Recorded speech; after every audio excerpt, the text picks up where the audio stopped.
My name is Bella. I'm just your average housewife, married for 2 years. Until I turned 27, I had pretty much zero luck in the love department.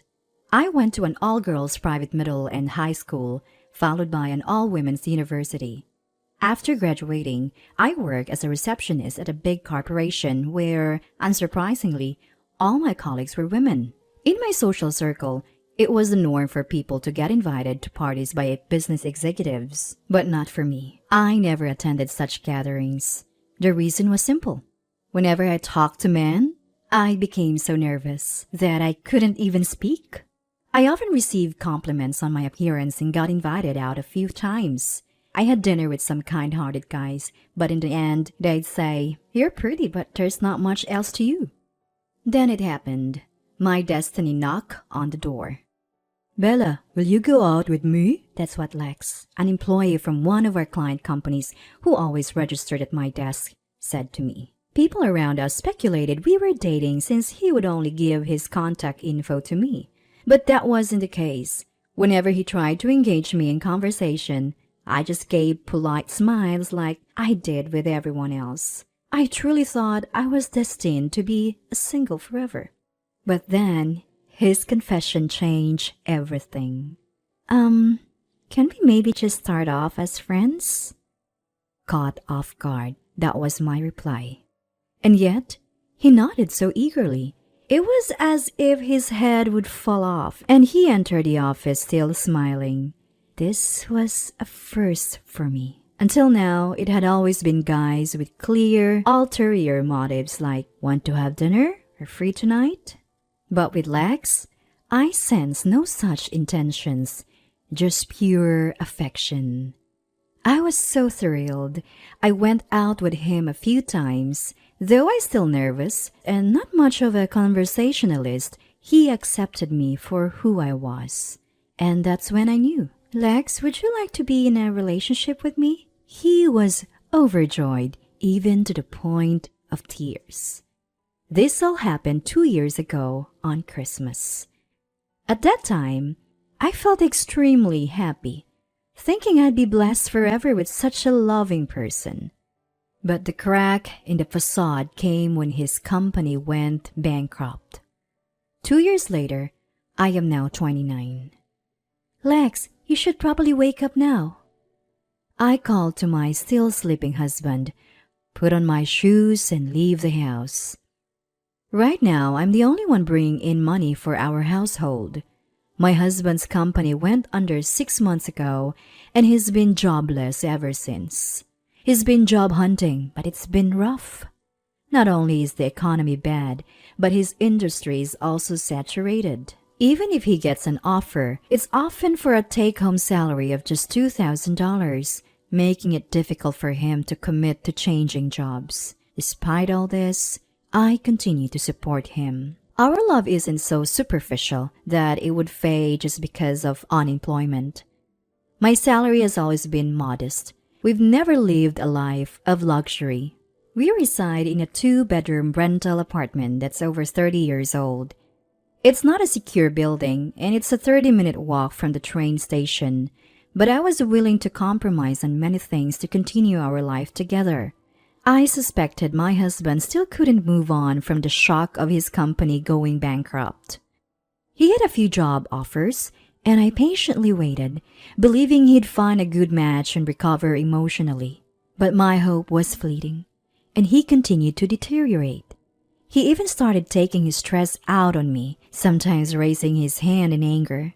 He didn't leave any lasting marks, and I thought he must be suffering more than me.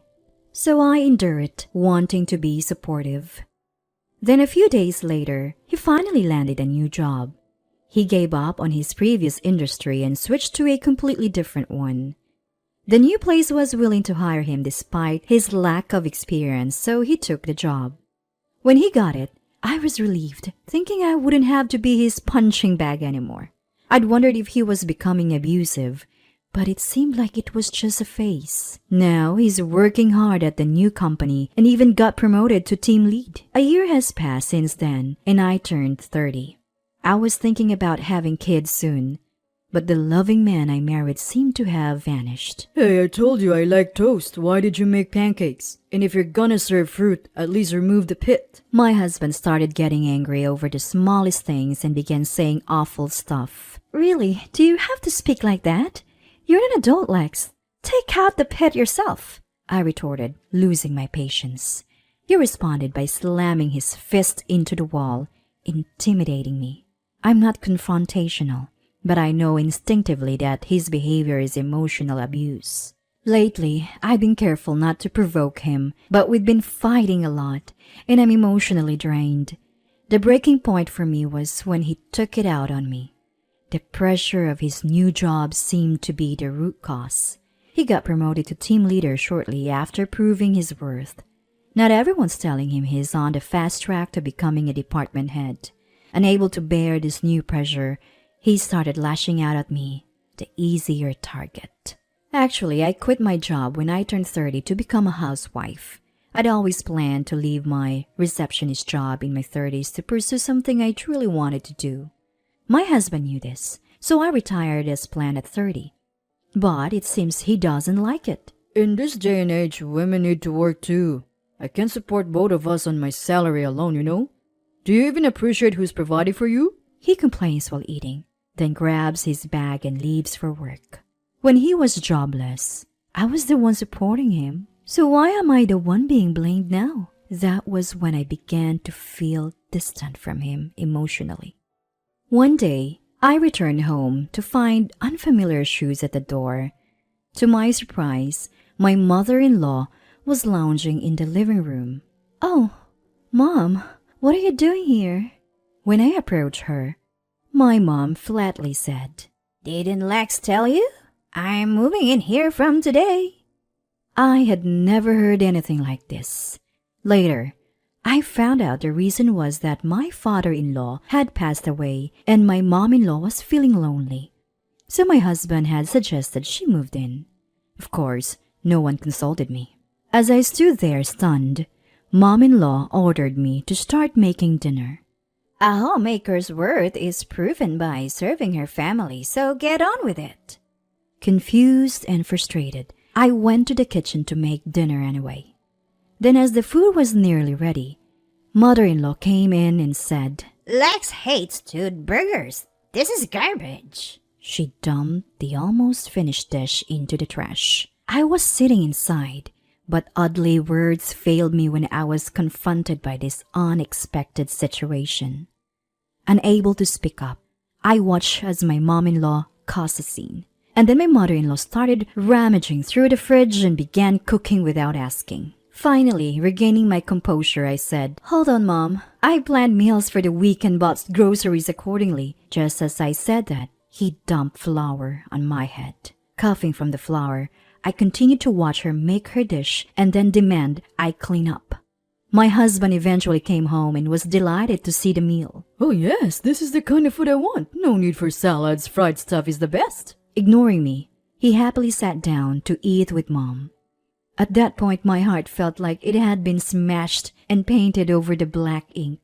From then on, the daily harassment from mother-in-law and the emotional abuse from my husband continued. I felt there was no place for me in this home, and even though my husband has pressed for intimacy under the circumstances I naturally couldn't accept. I had been avoiding getting pregnant, even though I'm already 30, because I don't want a child with this abusive man. Then finally, the last straw broke. My mom-in-law said she was feeling unwell and asked me to drive her to the hospital. I didn't want to spend time with her, but I couldn't just leave her unwell. So I begrudgingly drove her to the hospital. But when I went to pick her up, a social worker called me into a separate room. "You must be having a tough time doing all the housework and childcare alone, but taking it out on your husband and mother-in-law isn't good," she said. Apparently, mother-in-law had been claiming that I caused her bruises from a fall. Worse, she'd been going to the hospital multiple times and had consulted about me every time. It seems she had chosen today to deliver the final blow. The social worker, not knowing the whole story, just blamed me. "You should take better care of children and the elderly." All the while, our family doesn't even have kids. I reached my limit when I was told I might need psychiatric help. I'll sue you for violating my rights. I'm the one being abused here, not the other way around.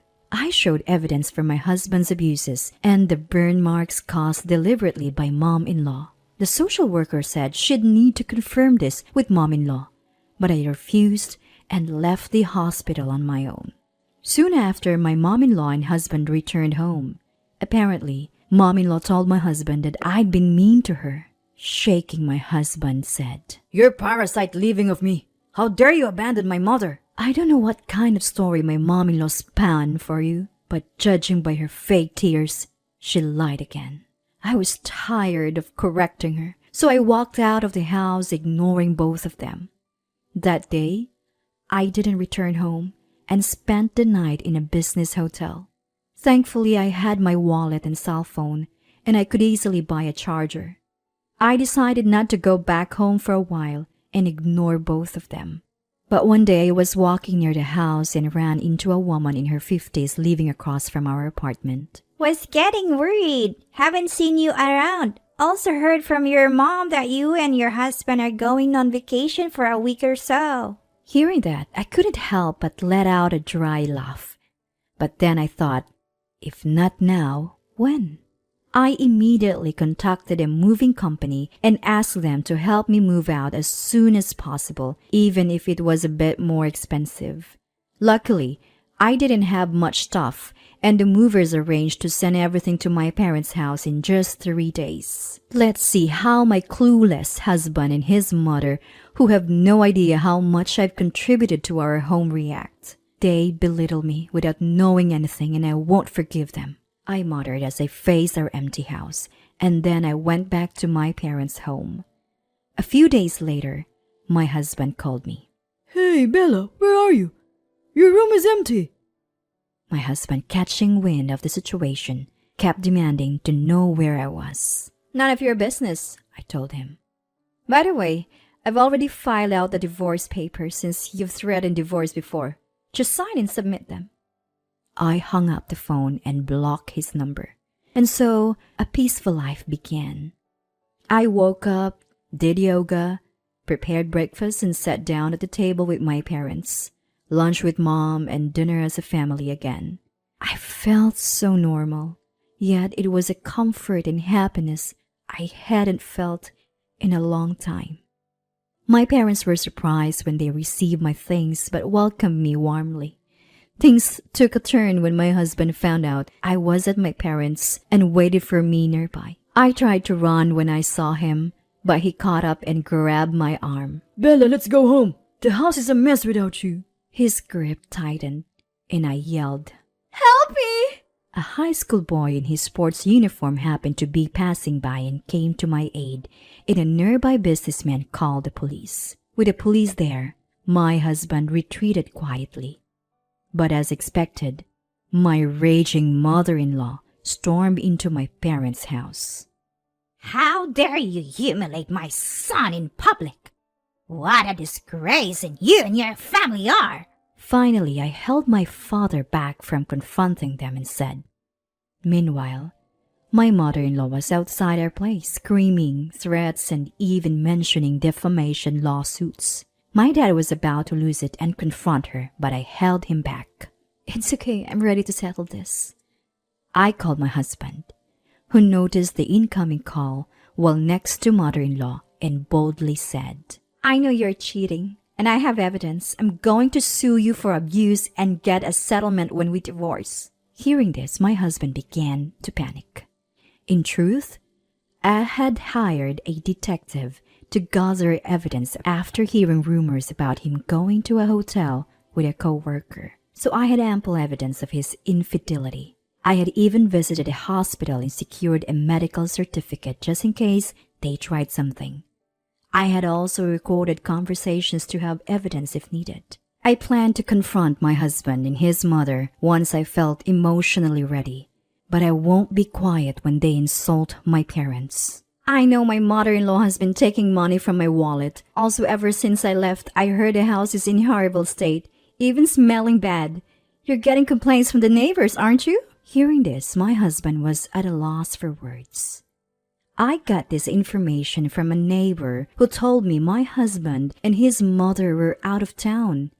Apparently, they've been failing at basic chores like sorting the trash, and the house has turned into a dump. Also, I heard there are complaints with the property management about the loud arguments they have daily. So maybe now my husband realizes how much I contributed to our household and wants me to come back. But it's too late. I'm not coming back. Live happily ever after with your beloved mom. After saying this, I hung up the phone. Shortly after, my mom-in-law tried to kick down my front door. I called the police and they were both arrested.